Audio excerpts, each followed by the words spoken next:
I just got done with a video, but I just want to talk about situationships all of a sudden. What are y'all doing in situationships? Raise your hand if you've been in a situationship. So I'm not judging, okay?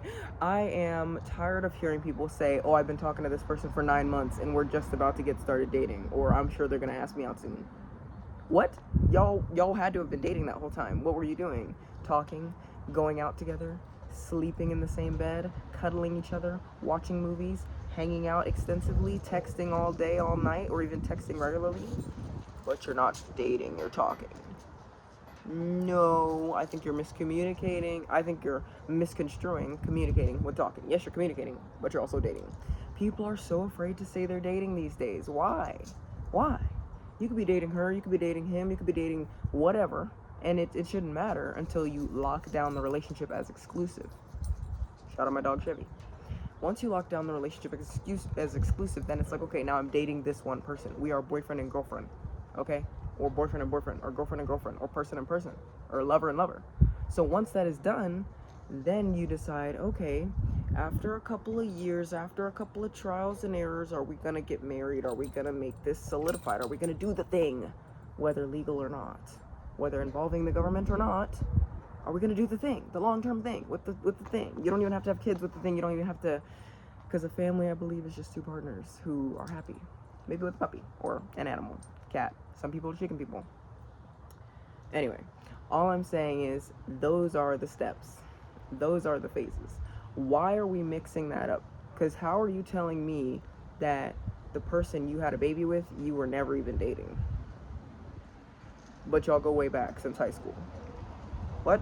So I'm in those situations, I'm just tuning out because you already lost me.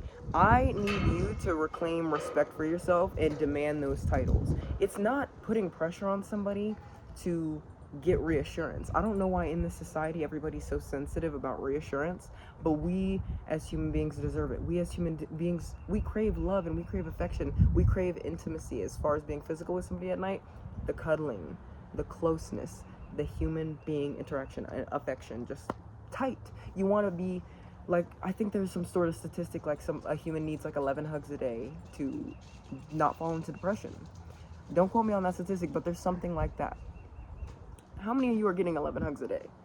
I'm not even getting like 11 hugs a day. I think I'm maybe averaging like 6 or 7, and I got 3 kids and a husband. So what I'm saying is you need to focus on not allowing people in your life to put you in the term of situationship or even demote you to feeling less than being dated or courted, because truly there's going to be ups and downs when you're dating somebody. That is just what the facts are. Until you're exclusive boyfriend and girlfriend, there's lines that can be blurred and can be crossed, so you need to set those exclusive boundaries once again, boyfriend and girlfriend or whatever the other. So my point is, don't let people drag you down into that place where you're sitting here talking to them for months, talking to them for years. Like, it literally makes you want to die just hearing that and knowing that people go through that. I've been through that.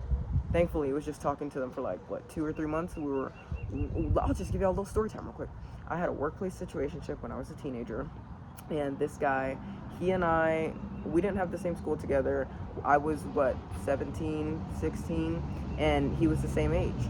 He and I were friends in the workplace. We were cool. We would chat, but it was more so me like engaging him because I had a crush on him. So I was kind of like trying to engage him, see if he liked me, whatever the vibes. And at the end of the day, it didn't really feel reciprocal because at one point I had asked for his number. We exchanged numbers, and it would be like, oh, what are you doing today from me? And then he would text nothing. And I'm like, okay, cool. And he's like, what about you? And I'm like, just hanging out, about to go to work. And he's like, me too. And then we'd see each other at work, and then after I'd be like, LOL, funny thing happened at work. He'd be like, yeah, true. And I'd be like, when are we gonna play the next game of 8-ball? You know, you can't beat me. And just me spurring on the conversation over and over. I don't even know why I succumbed myself for that low of begging and sadness. When I look back at the messages, I'm like, girl, stand up. But at this point, my adult self is standing up for my younger self. And, you know, high five. You lived and you learned. So at the end of the day, what I'm telling you guys is, when somebody's not engaging with that good energy, you don't even need to confront them and be like, hey, why aren't you giving me this energy that I need? Like, yada, yada. You can do that. I highly recommend being open and communicative with people, especially if you're in relationships with them. But if this is like a situationship where you're just talking, then just cut it off. You know what I'm saying? I would even go so far as to say block them. The second that they do that and like disrespect your energy, block them. Because why would you even I don't even feel like you're interested, so why am I talking to you? You know what I'm saying? Why am I allowing you access to me?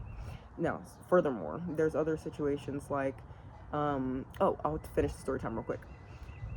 Because I did not have self-respect, I was just continuously hitting on this guy and he was giving me nothing. And then I actually found out later on he had liked another girl at the time that he and I were talking. But then again, the talking was all in my head because I'm a crazy lunatic. And no, I'm kidding. He was giving me reciprocal energy because we had been chatting at work, and when we were at work, it was like almost like best buds like energy. You know what I'm saying? But it was again friend zoned energy. But then on texting, it was very flat, still friendly. Then when it got to moments where it's like, oh, let's meet up, maybe we should meet up and hang out, he had his parents out of town and he suggested I come over, and I did come over, and we like kind of did a little hookup. But then after that, he doesn't want to acknowledge the hookup or really acknowledge me, and then suddenly he wants to talk about, oh, he's gonna ask out this other girl. You know what I'm saying? So just have respect for yourself. Don't let people, I don't want to say use you, because I very much was there consensual, ready for whatever was going to happen, because I liked him and I wanted things to move forward as well as get the experience, because I was a teenager trying to get it experienced. So again, what I'm saying is just make sure you have those boundaries and don't let people string you along.